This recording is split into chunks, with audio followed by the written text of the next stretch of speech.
Alhamdulillahilladzi khalaqal mauta wal hayata liyabluwakum ayyukum ahsanu amalan wa huwal azizul ghafur. Alhamdulillahilladzi arsala rasulahu bil huda wad dinil haqq liyuzhirahu 'alad dini kulli wa kafa billahi shahidan. Ashhadu an la ilaha illallah wahdahu la syarika lah wa asyhadu anna Muhammadan abduhu wa rasuluhu la nabiyya ba'dah. Allahumma salli ala sayyidina wa safiina wa maulana Muhammadin wa ala alihi wa ashabihi wa man tabi'ahum bi ihsanin illa yaumiddin. Rabbi ishrah li sadri wa yassir li amri wahlul 'uqdatam min lisani yafqahu qawli bi rahmatika ya arhamar rahimin. Amma ba'd. Yang sama-sama kita muliakan para alim ulama, para ustadz, para asatidz, wabil khusus kepada guru-guru kita yang hadir di sini, Bapak Al-Mukarram Al-Ustadz Haji Abdul Razak, Al-Mukarram Ustadz Cecep Rukmana, Al-Mukarram Ustadz Mulyadi. Belakhir saya tidak sebutkan satu persatu, namun insya Allah tidak mengurangi rasa takzim saya terhadap beliau semua. Kemudian yang sama-sama kita hormati para sesepuh, para tokoh masyarakat, para hujaj, bapak-bapak, ibu-ibu, para jamaah sekalian. Saya juga tidak bisa sebutkan satu persatu karena kalau disebutkan satu persatu kita bisa sahur di sini. Ya baik, ya begitu.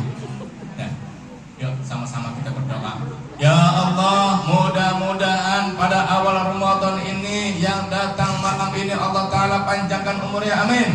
Mudah-mudahan yang datang malam ini Allah Ta'ala limpahkan rezekinya, amin. Mudah-mudahan yang datang malam ini Allah lipat gandakan kesehatannya, rezekinya. Yang punya dagangan Allah lariskan dagangannya. Yang pengen naik jabatan Allah naikkan jabatannya. Yang pengen punya mantu yang soleh-solehah, yang belum punya pasangan Allah Ta'ala berikan pasangan yang soleh dan solehah. Yang belum punya keturunan Allah Ta'ala cepat beri keturunan yang soleh dan solehah. Dan mudah-mudahan kita semua selalu diberikan kesehatan yang barokah, kesehatan yang selalu mendekatkan kita dalam beribadah dan beristiqomah untuk cinta kepada Allah Subhanahu wa Ta'ala. Amin ya rabbal alamin. Ma'asyiral muslimin wal muslimat rahimakumullah.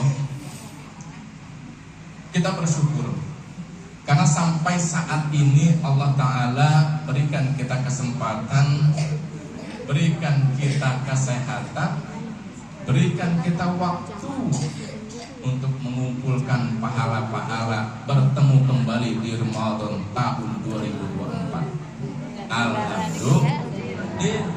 Semata-mata apa? Karena Allah Ta'ala yang mengizinkan kita. Kita dari rumah jalan kaki kucluk sampai sini semata-mata karena Allah yang mengizinkan. Pak, Bu, kapan kita puasa? Oh, bukan besok lusa. Nah, kita makan pengennya kan puasa belakangan, lebaran duluan ya.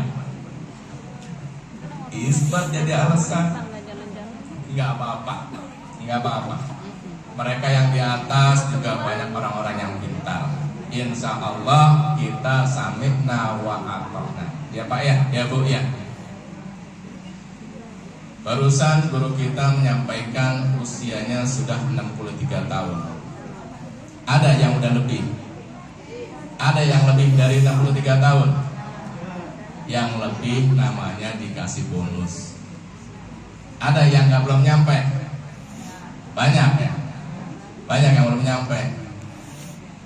Tapi Rasulullah diwafatkan pada usia ke-63. Tapi kan banyak yang wafat sebelum usia 63. Banyak nggak? Banyak. Namanya dikasih diskon. Kira-kira bapak-bapak, ibu-ibu senang bonus apa diskon?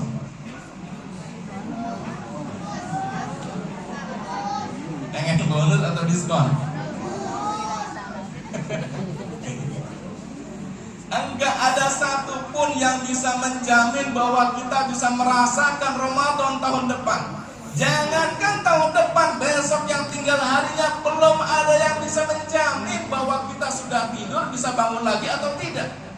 Iya Pak, iya? Iya, enggak ada jaminan. Tapi Allah Ta'ala berikan kita kesempatan untuk merasakan Ramadan tahun ini semata-mata untuk mengumpulkan bekal yang sebanyak-banyaknya. Buat kapan, Bu? Buat nanti di alam kubur.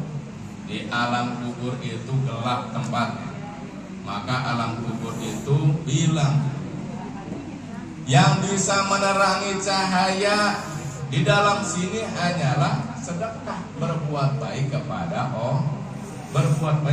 orang. Bu, dengerin. Seorang istri bisa masuk surga dari pintu manapun yang dia suka. Syaratnya apa? Asalkan suaminya ridho. Ibu-ibu bangun tidur tengah malam udah nyiapin makanan buat sahur, buat buka juga disiapin lagi. Maka demi Allah, setiap suami yang makan, anak-anak yang makan, maka ibu dapat memperoleh pahala yang sama seperti orang berpuasa. Bukan hanya itu, Allah Ta'ala janjikan, maka barang siapa yang berpuasa di bulan suci Ramadan pada awal hari pertama di bulan suci Ramadan, maka Allah Subhanahu wa Ta'ala menaikkan derajatnya, mengampuni dosa-dosanya yang secara terang-terangan maupun yang tersembunyi. Ditambah lagi Allah Ta'ala bangunkan 50.000 kotak. Syaratnya apa? Puasa besok hari. Puasa 1 hari, besok doang dapat hadiahnya, dapat 50 kotak. Kalau ada yang pengen jadi capres, nggak usah di sini, nanti aja besok puasa 1 hari kita dapat 50 kotak. Kita yang jadi presiden, kita yang jadi wakilnya, kita yang juga jadi menteri. Ya Pak ya, Bu ya. Tuh. 50.000 kotak itu dalam kitab Fadhail al-Ashhur as-Sulasa. Ditambah lagi dalam kitab Durratun Nasihin, maka barang siapa yang berpuasa pada awal bulan suci Ramadan, hari pertama ketika sudah masuk malamnya, paginya bagaikan dia seorang bayi yang baru keluar dari perut ibunya. Subhanallah. Yuk kita hijrah. Kita sama-sama tahu 10 hari awal bulan suci Ramadan itu dibukakannya pintu maghfirah, pintu pengampunan. Kalau ada yang merasa dosanya sudah lebih tinggi daripada gunung, kalau ada yang merasa dosanya ini sudah luas daripada lautan, kalau ada yang sudah merasa dosanya ini sudah menumpuk bagaikan langit dan bumi, maka demi Allah, pengampunan Allah Subhanahu wa Ta'ala jauh lebih luas daripada lautan. Ampunan Allah Ta'ala jauh lebih tinggi daripada pegunungan. Ampunan Allah jauh lebih besar daripada dunia dan isinya. Subhanallah. Dalam surat Al-Kahfi ayat 58 Allah Ta'ala berfirman, wa rabbukal ghafurur rahmah law yu'akhidhum bima kasabu la'ajjala lahumul adzab bal lahum maw'idu la yajidu min dunya maw'ila. Kata Allah, aku ini adalah Tuhanmu yang maha pengampun lagi maha penyayang. Andaikan aku ingin menghukum manusia karena dosa yang dilakukan, andaikan aku ingin mengazab manusia karena kesalahan yang dilakukan, maka satu bumi ini akan hancur seluruhnya. Karena apa? Satu dunia ini semua manusia memiliki dosa. Ada yang gak punya dosa? Ada. Yang gak ngaku banyak yang gak ngaku. Kemudian Allah Ta'ala melanjutkan, maka barang siapa, dan aku selalu menunggu kehadiran manusia yang menyadari kesalahannya dan bertaubat kembali kepada tuh. Begitu cinta dan sayangnya Allah terhadap kita. Meskipun dosa yang kita lakukan begitu banyaknya, meskipun kesalahan yang kita lakukan dengan disengaja begitu banyaknya, sampai kita nggak sadar bahwa tidak ada yang menjamin bahwa kematian bisa datang kepada kita kapan aja. Tapi Allah Subhanahu wa ta'ala selalu memberikan kita nikmat yang tiada hentinya. Allah Subhanahu wa ta'ala selalu menutupi aib-aib kita. Ya tanya, kira-kira ibu-ibu masih menghormati bapak-bapak karena apa? Karena nggak tahu. Karena nggak tahu aibnya. Ya. Artinya apa? Allah Ta'ala senantiasa menutupi aib-aib kita. Maka hati-hati kalau lagi ngobrol, jangan lagi mengusik, membuka, mengorek-ngorek lagi masa lalu kita.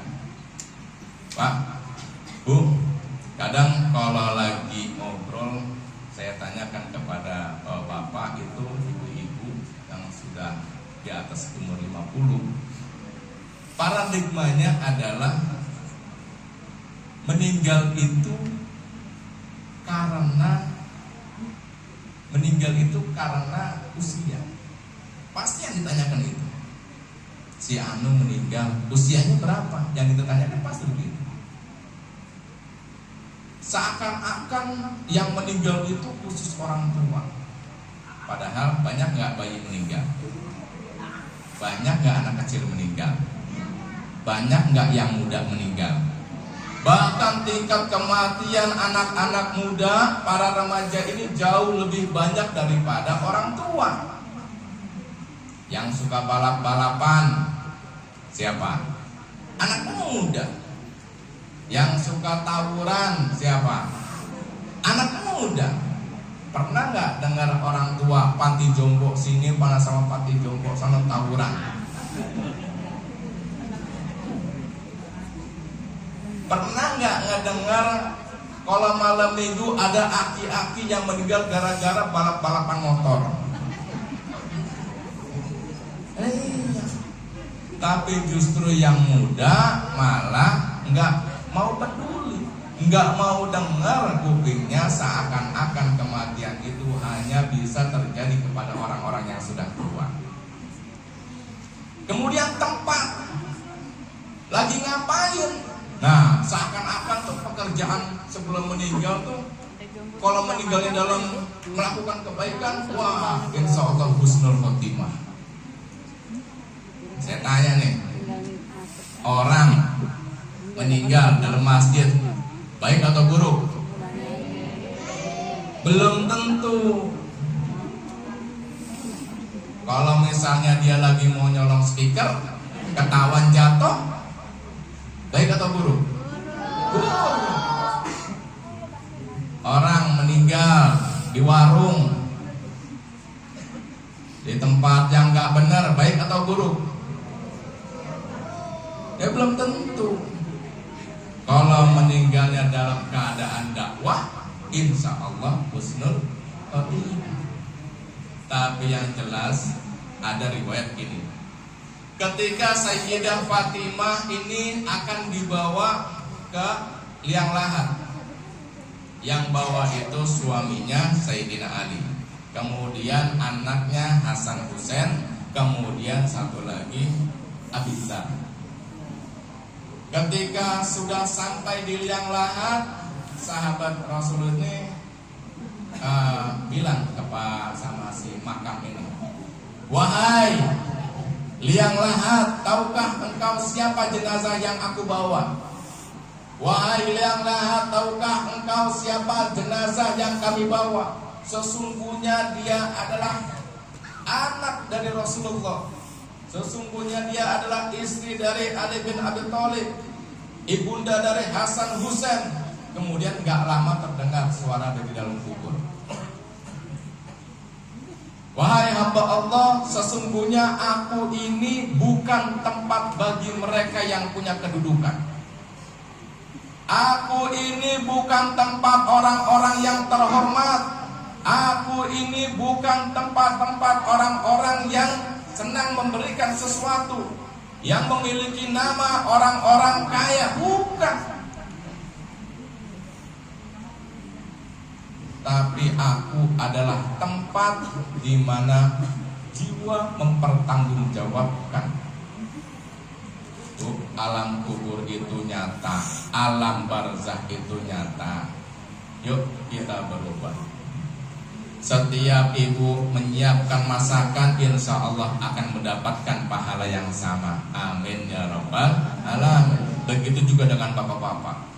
Ketika bapak-bapak berusaha mencari nafkah, berangkat pagi pulang malam, berangkat pagi pulang malam, insya Allah ketika mati saat itu, andaikan umurnya selesai sampai saat itu aja, insya Allah husnul khotimah.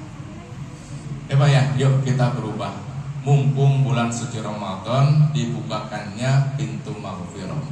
Kita minta ampun kepada Allah. Mudah-mudahan semua dosa-dosa yang pernah kita lakukan mendapatkan ampunan dari Allah Subhanahu wa ta'ala. Dah, gitu aja. Kalau ada kebaikan semata-mata itu adalah hidayah dari Allah, maka silahkan ambil. Mudah-mudahan bermanfaat. Dan apabila ada kata-kata saya yang salah, yang tidak tepat atau tersinggung, maka semata-mata itu adalah kebodohan saya. Wabillahi taufiq wal hidayah wal afu minkum. Wassalamualaikum warahmatullahi wabarakatuh. Waalaikumsalam.